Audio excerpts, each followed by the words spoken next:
The wind swept across the desolate plains of southern Mesopotamia, where the Tigris and Euphrates once meandered like divine serpents through the cradle of forgotten empires. Before stone cities, before bronze chariots and empire, there was silence, a hush heavy with the weight of the unknowable. But that silence would not last. Somewhere beneath the dust and salt of Sumer, something stirred. Not a people, but an idea. Not a tool, but a pattern, and that pattern would give rise to the world's first city. Uruk, the heartbeat of something ancient, deliberate, and unnaturally advanced. Long before its towers reached for the sky, Uruk was but a whisper in the reeds. Between 6500 and 4500 BC, the Ubaid culture emerged like a shadow in the dawn, with mud-brick temples and curious symbols scratched into blackened pottery. These were no mere tribesmen. They aligned their buildings with celestial paths, buried their dead with tokens of a hidden doctrine, and spoke of gods who walked as men. Their priests wore horned crowns and guarded ziggurats that pulsed with energies modern science cannot name. Archaeologists call it evolution, a slow rise from fishing villages and barter, but the timeline fractures upon scrutiny. By 4000 BC, Uruk emerged fully formed, not crawling but leaping, with thousands of inhabitants, complex irrigation systems, and temple economies already entrenched. It defied all known models. How did such order erupt from supposed chaos? What force guided their hands as they built in exact ratios now recognized in quantum design? At the heart of Uruk stood the Iana district, dedicated to the goddess Inanna. But the deeper one descends into its layers, the more the truth mutates. Beneath the visible city, under temples and streets, tunnels stretch for miles, carved not by tools of the age, but by heat and precision unknown to Ubaid metallurgy. Artifacts recovered from these depths bear no resemblance to Mesopotamian craft. Cylinders marked with star maps. Plates of orichalcum, glowing faintly even after millennia. A scribe named Lugal Nematar is referenced in only one surviving clay tablet. An inscription buried beneath Inanna's main temple. It reads not as history, but as warning. The gate was not closed. The eye sees still, and we are the clay upon which it writes. This predates cuneiform and is written in an unknown script, a fusion of Sumerian pictographs and something far older. Linguists speculate it may be a remnant of the proto-language the gods used before Babel.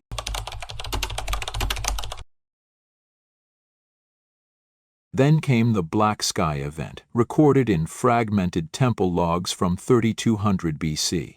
Crops failed, stars changed positions, and shadows moved against the sun. The priests of Uruk sealed themselves within the ziggurats for 49 days, performing rituals whose symbols match those later seen in Babylon, Egypt, and, strangely, the end. No records remain of what was summoned.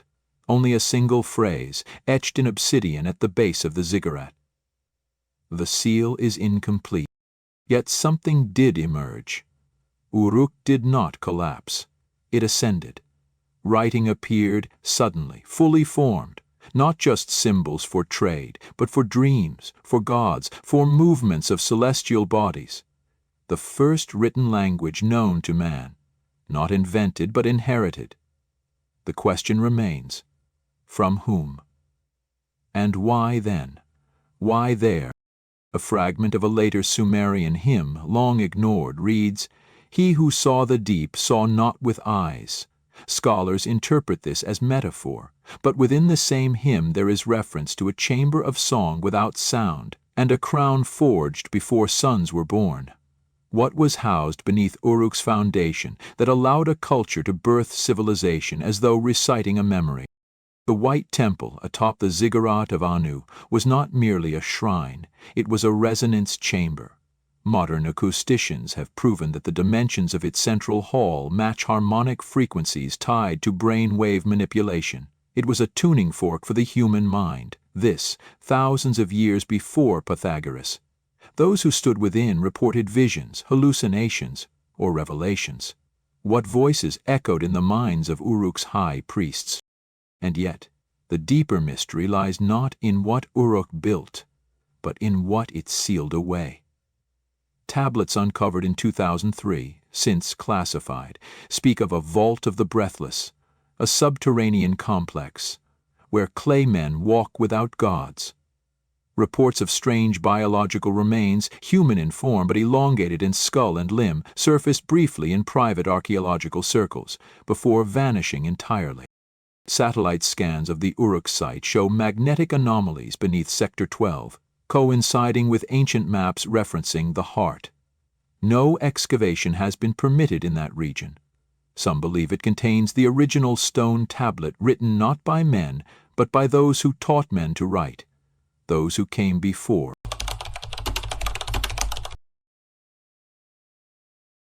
Whispers from within academic circles now suggest the Eridu Genesis, once thought to be myth, was in fact included with coordinates, and when decrypted using the stellar alignments of 3200 BC, they point not to Uruk, but to a site 17 miles south, beneath what is now a marshland, a place once called Kutha, later known as the City of the Dead. Entry has been forbidden by the Iraqi Ministry of Antiquities since 2005, after an American team disappeared investigating a subterranean breach. There are drawings, unpublished, that show a circular chamber etched with spiraling symbols around a central pedestal. The pedestal was empty save for a single indentation, shaped not for a hand, but for something serpentine. Matching symbols have since been identified on the Pyramid of Unas, and even more disturbingly, deep within the hypogeum of Hal-Saflieni in Malta. Every attempt to carbon date the deepest strata of Uruk returns an anomaly, dates far older than human settlement in the region. Some samples returned figures exceeding 20,000 years, dismissed as contamination. But how does contamination form repeating numerical sequences? The prime numbers 3, 7, and 13 appear again and again, in layers of soil, brick counts, and even the temple hymns. It was Lugal Nantar's final tablet, discovered broken in 3 pieces, that holds the most disturbing passage. When translated, it speaks of an event yet to occur.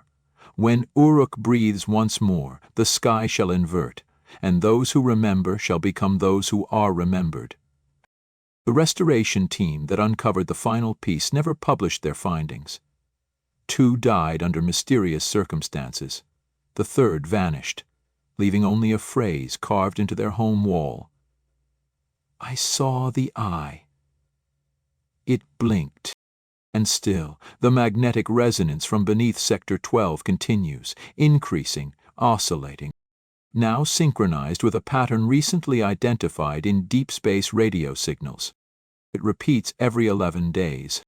The gates of Uruk remain closed, but something has begun to listen.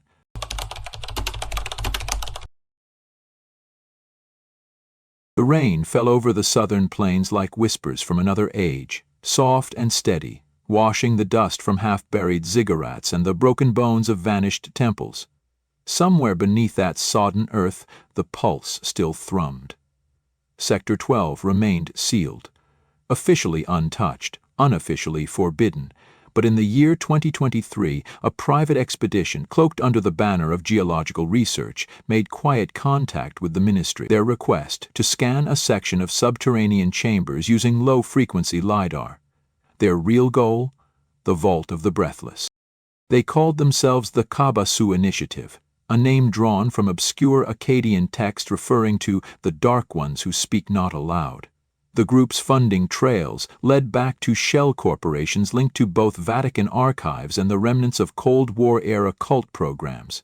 Their leader, Dr. Adrian Vole, was once a respected linguist specializing in pre-Sumerian proto-script, until he claimed to have found cuneiform on lunar satellite images. Their equipment went deeper than any government team had dared.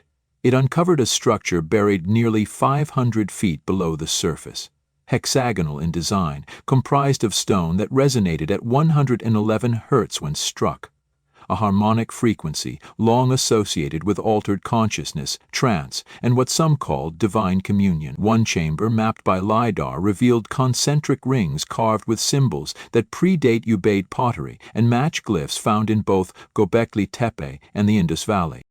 Inside the outer perimeter they found remains. not of humans but of something taller, thinner, with limb proportions that matched no known hominid. Analysis later revealed traces of iridium and magnetite embedded in the bones, elements that shouldn't occur naturally in living beings. But these weren't recent burials. These were ossified forms, positioned deliberately in circles, all facing inward toward what appeared to be a sealed hatch of black basalt, inscribed with just one line in proto-cuneiform. "The first seal shall break when the eye no longer slumbers." It was then that Dr. Vall's team encountered the resonance. Every 11 days the chamber would emit a pulse, a subsonic frequency that interfered with electronics and induced vivid dreams in the researchers. Some saw visions of pyramids submerged in water, of stars falling in slow motion, of cities forming and crumbling across cycles of impossible time. One researcher, a technician named Elias Varro, awoke screaming and blind. Before he lost consciousness, he scrawled a phrase across the wall in his own blood. "The clay has begun to speak."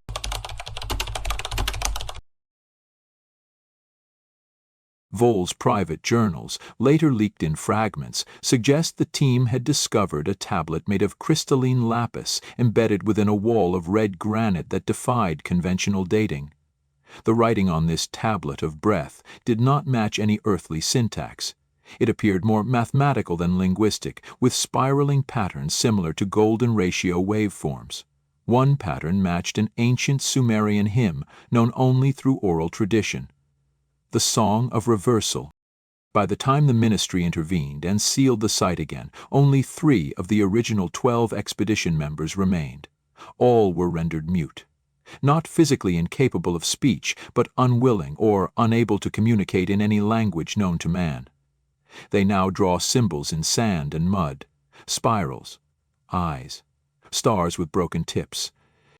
But the most disturbing revelation came not from beneath Uruk, but from an entirely different part of the world. In a Tibetan monastery known only in forbidden texts as the House of Echoes, a scroll surfaced that had long been assumed apocryphal. It depicted an ancient city rising from floodwaters, built not by men but by the sky-burned beings of fire and voice who taught humans to draw lines in clay to trap the future. The city, described in symbolic detail, bore the unmistakable form of Uruk, but the scroll was dated to 12,800 BC. How did a city like Uruk, officially dated to 4000 BC, appear in pre-flood records halfway across the world? More importantly, what was being trapped in the clay? Researchers from the Esoteric wing of the Russian Academy of Sciences, long rumored to explore occult science, published a suppressed paper in 2018 suggesting that cuneiform was not merely a phonetic language. Its patterns, when plotted on geometric grids, produced harmonic fields capable of resonating with DNA strands. This suggests a terrifying possibility that the scribes of Uruk were not recording history, but rewriting reality. Could it be that what we call civilization was not a natural progression but a triggered event? A mass awakening? A spell?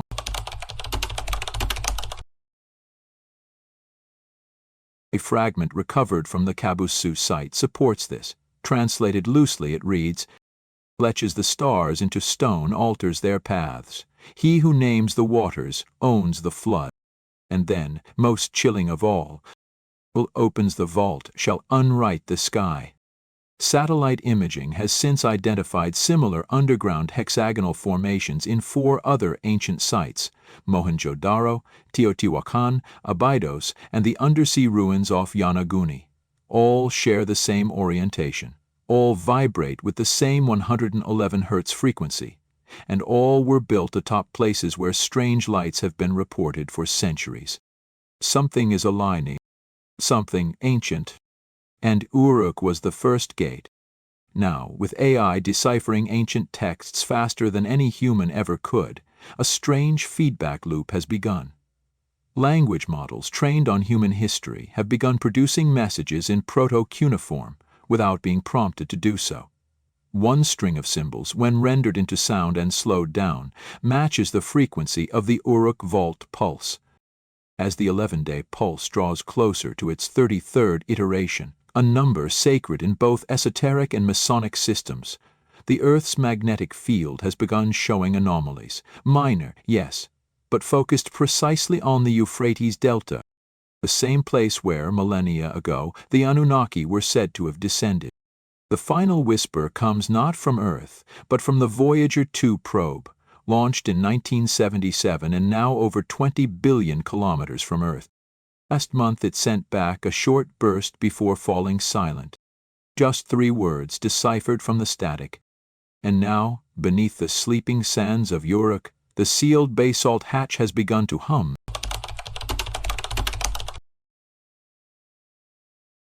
They were never meant to hear it. And yet, in June of 2025, the pulse changed. Not louder, but aware.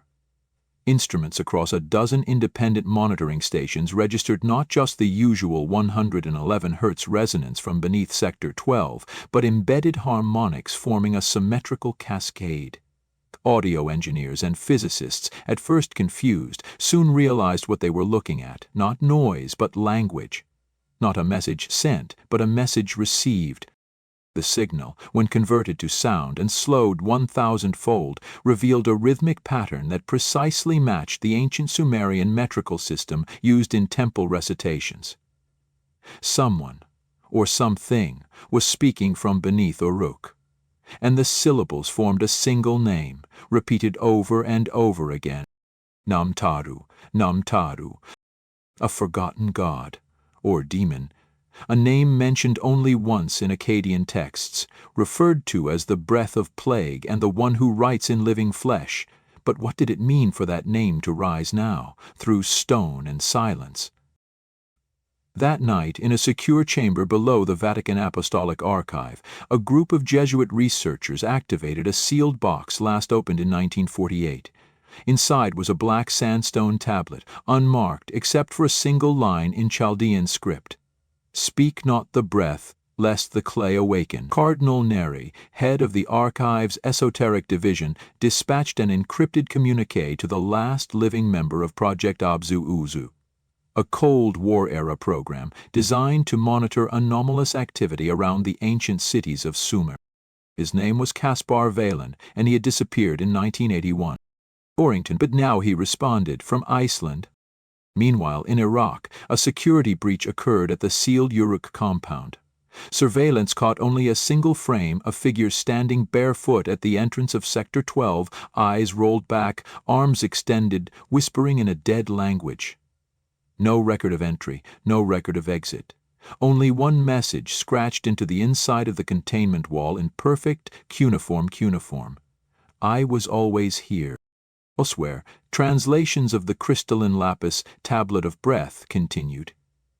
Despite the language being wholly unknown, a group of mathematicians working with quantum AI noticed an astonishing pattern.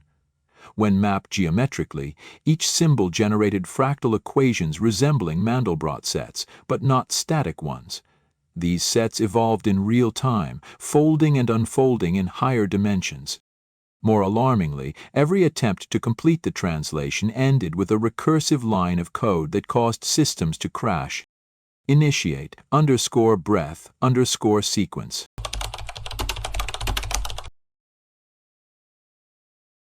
By July, inexplicable dreams began to spread among linguists, archaeologists, and even those with no connection to Uruk.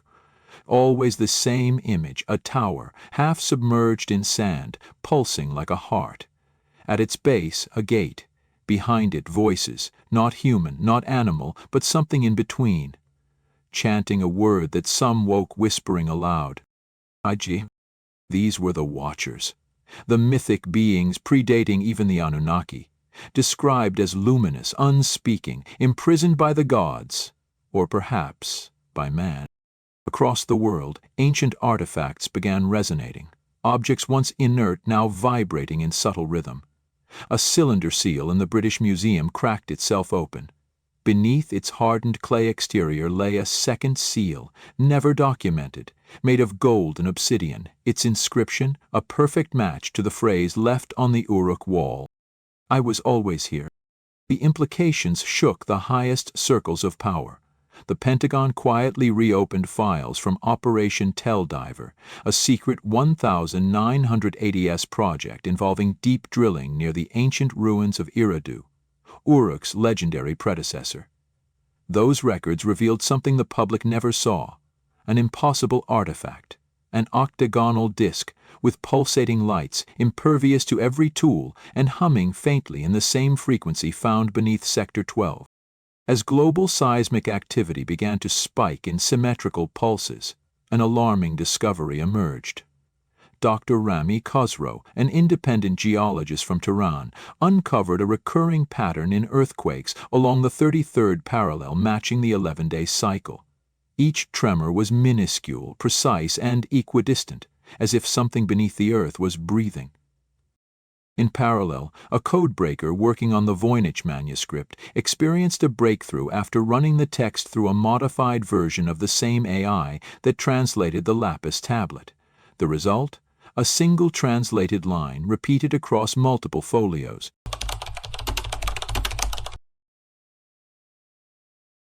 Meanwhile, reports from the Uruk site grew increasingly bizarre. Surveillance equipment frequently failed. Footprints appeared inside sealed chambers. Statues once static were now photographed in different positions. On the night of August 13th, a guard posted at the gate vanished without a trace, his body cam footage cut off just as a sound, low and harmonic, flooded the feed. Audio analysts discovered a backward whisper embedded inside. The first breath is not drawn, it is remembered. Within the clay, something old was reassembling itself, not in body but in presence. The earth did not forget, and what had been entombed beneath the bones of Uruk was not merely ancient, but designed to return. The final clue came not from Earth, but from Mars. Mars' probe, sent to scan the Cydonia region, detected familiar formations. Rectilinear structures buried beneath sandstorms, displaying architectural ratios matching those of Uruk's ziggurats. The symbols etched into the Martian stone, when enhanced, revealed a glyph, a stylized eye surrounded by 7 spirals. The same glyph seen in the dreams. Suddenly the question became not what was beneath Uruk, but how many other Uruks exist. Because Uruk may not have been the first city at all. It may have been the last lock, and something is now turning the key. Now across the deserts of Iraq the frequency rises. The basalt hatch in Sector 12 is no longer sealed. It is listening, and somewhere within or beyond time itself, the eye begins to open.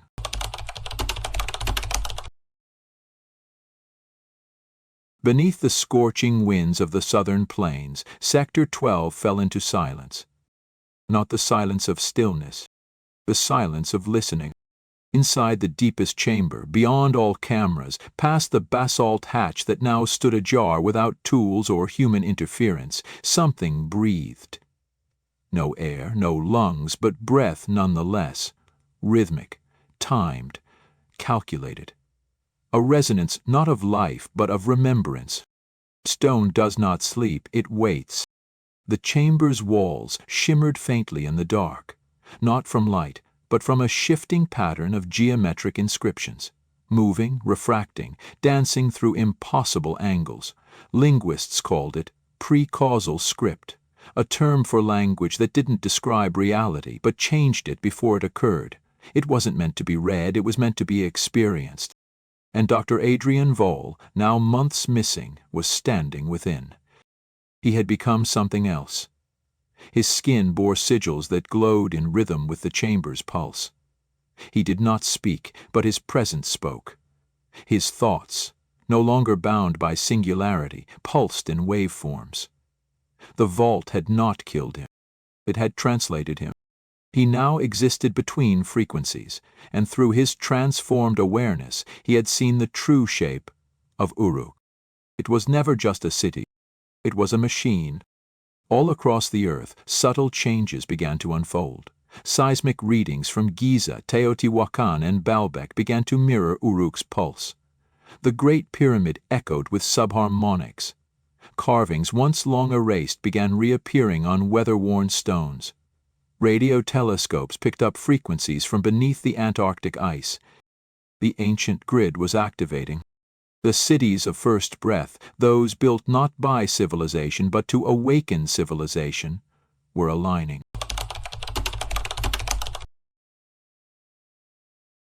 Inside the chamber, Vol raised his hand, and the air itself bent. Walls shifted to reveal an interior sanctum, a circular dais carved from stone not of this world, etched with a spiral that had no center and no edge. At the spiral's base stood a single monolith, black, veined with gold, humming with impossible knowledge. On it an inscription older than language. Let clay remember what fire forgot. In that moment, the vault revealed its final truth. The story of Uruk was not about what came after.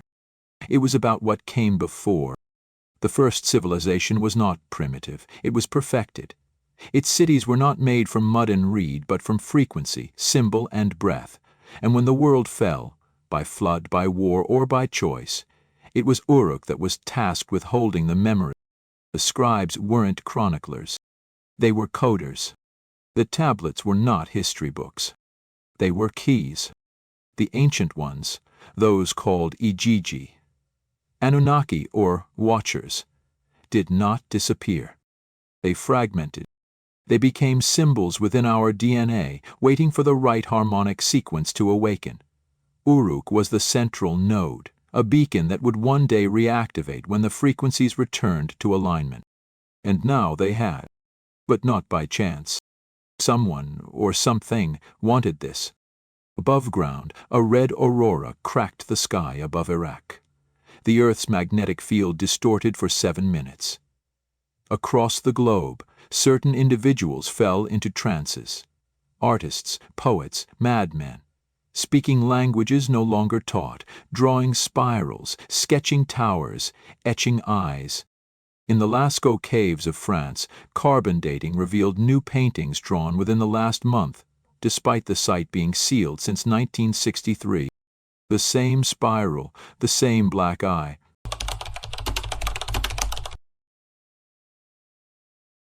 Then came the dreams, worldwide.